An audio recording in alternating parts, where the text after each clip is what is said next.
I'm still alive. Why did Queen Elizabeth ask the Archbishop of Canterbury to give her a push at her coronation? How did the monarch become a Bond girl? Good evening, Mr. Bond. And what hilarious hidden talent has she used to entertain guests? Isn't it good? Yes. Hi, I'm Joy and you're watching Ossa. I hope you've been practicing your curtsies because we're meeting up with the Queen.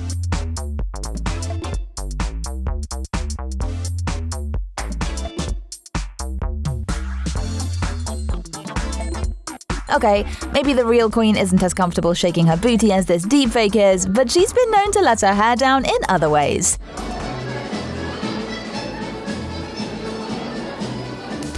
The coronation was just the start of the comedy. There are some disadvantages to crowns, but otherwise, they're quite important things. At her coronation in 1953, Elizabeth revealed herself to be the queen of a different kind – comedy.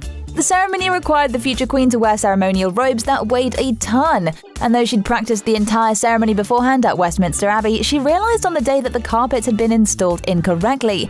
The fibers were all facing the wrong way. This caused some crazy friction between her robes and the floor, making walking pretty difficult. Instead of losing her cool, she simply asked for a little help from the Archbishop of Canterbury, but not in the way you might imagine. According to reports from the time, Elizabeth quietly leaned over and instructed the Archbishop to give her a push and help her on her way. Once she was officially queen, Elizabeth refused to let her sparkle be dulled and never missed a chance for a witty one-liner or a laugh, even while she was being interviewed. Don't believe me? This was her response when asked if she kept a diary. It's quite small. But you write it in your own hand? Oh, yes. Yes, I think that's terribly important. Well, I can't write any other way. In fact, the Queen often had a hard time keeping a straight face at many official events. For example, in the 1980s, at a diplomatic reception at the palace, the then Prime Minister Margaret Thatcher was feeling poorly and had to sit down before she fainted. When the Queen noticed this, she turned to one of her ladies-in-waiting and remarked, "Oh look, she's keeled over again." Also, in the 80s, while touring New Zealand, the Queen was attacked by protesters throwing eggs at her. When she was asked about this a few days later, she was totally unfazed and said, "I myself prefer my New Zealand eggs for breakfast." What a legend! When politics is an excuse to poke fun. It seems as though being the Queen of England has given Elizabeth some comedic confidence, because she is not afraid to poke fun at herself or other world leaders. In 2007, during a visit to the White House, the Queen was stunned to hear President George W. Bush mention that she helped Americans celebrate their bicentennial in 1776 instead of in 1996. Even though he immediately apologized and corrected himself, the Queen teased him during a dinner later that week, when she started her speech by saying, "I wondered whether I should start this toast by saying, when I was here in 1776. Never mind a toast. That's a roast. And speaking of American presidents, they seem to be one of the Queen's favorite targets. Sounds like President Trump. President Obama. Oh, I bet Trump didn't see that one coming. During a dinner in 2015, the Queen was introduced by Canadian Prime Minister Justin Trudeau, who recounted her long and successful 63-year reign. When it came her time to speak, she opened by commenting on his speech.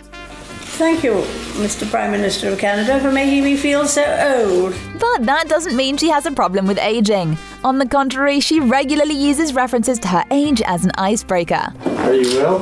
Thank you very much. I'm still alive. And while she has certainly had a long career, the Queen has revealed that it has a major downside: the crown. You have to keep your head very still. Yes. And you can't look down to read the speech. You have to take the speech up.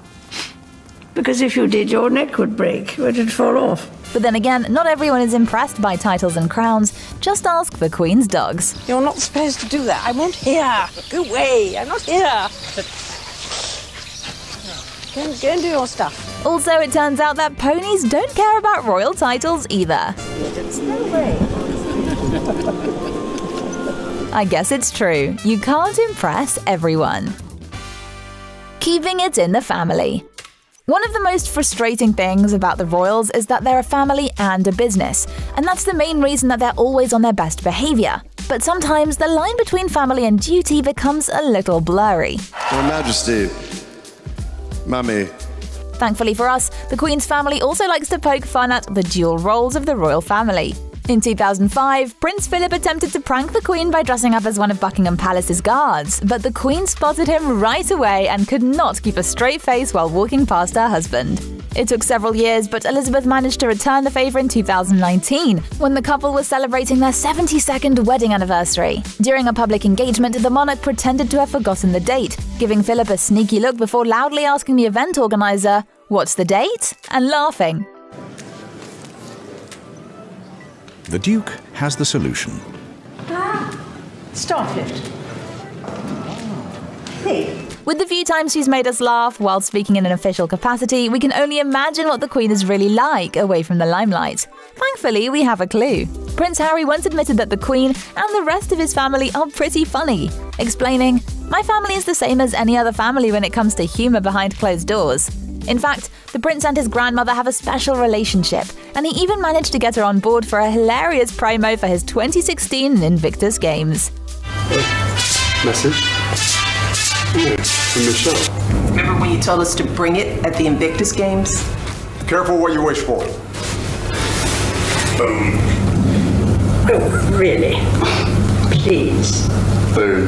But Harry is also behind one of the most surprising things about the Queen, her love of joke gifts. Apparently, the monarch encourages the family to get each other gag gifts instead of traditional Christmas presents, and one of her favourite gifts to date was a singing hamster she received from Meghan Markle. Bringing comedy to cultural affairs. One of the more fun aspects of royal life is probably the fact that you get to attend and host all kinds of cultural events. In fact, the Queen attends the Royal Variety Performance every year, an event that showcases the best music talent across the world in order to raise funds for charity. While she's a fan of music, Elizabeth has a very specific taste in music, and that doesn't include the Everly Brothers. In 1960, when the musical duo performed their hit called Caddy's Clown, the Queen was asked what she thought. Her response? "They sound like two cats being strangled."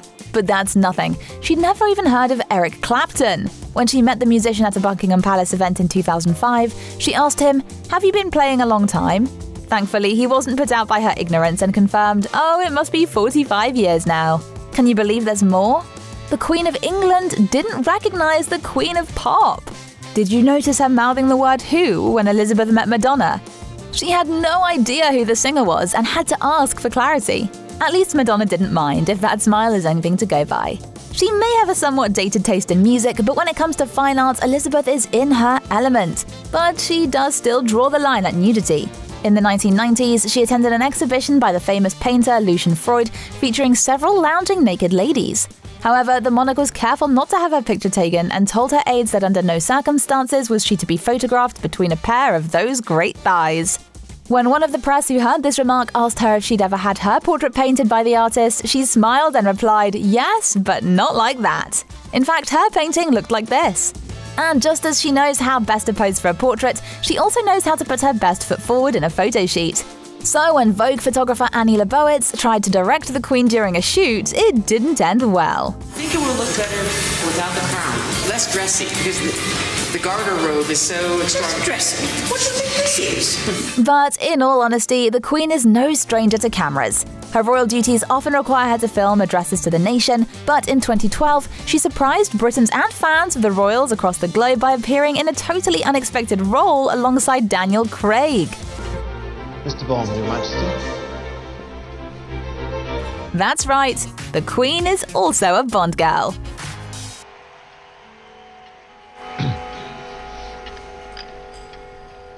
Good evening, Mr. Bond. And a natural actress. Did you know that she did this scene unscripted and actually improvised ignoring Mr. Bond? If you look carefully, you'll see her smiling. Apparently, she very nearly ruined the shot by bursting into giggles. She's also proved to be a fan favourite, as her clip with Bond has been viewed over 12 million times. Later, when she used her royal status for the ultimate fan treatment and visited the set of Game of Thrones, she had no problem laying down the law despite not being on the Iron Throne.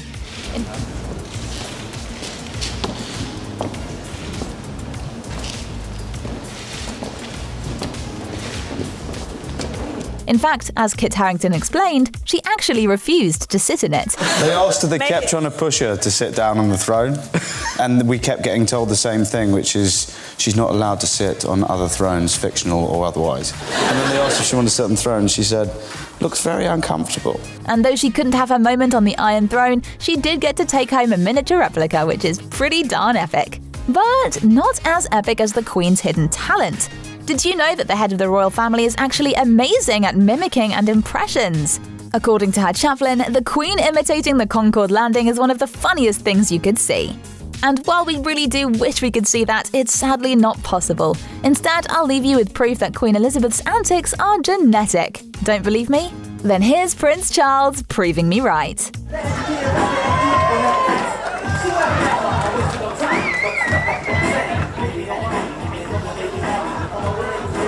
Wondering what on earth it's going to say. You're welcome. For more royal news, check out our other videos, and until next time, stay awesome.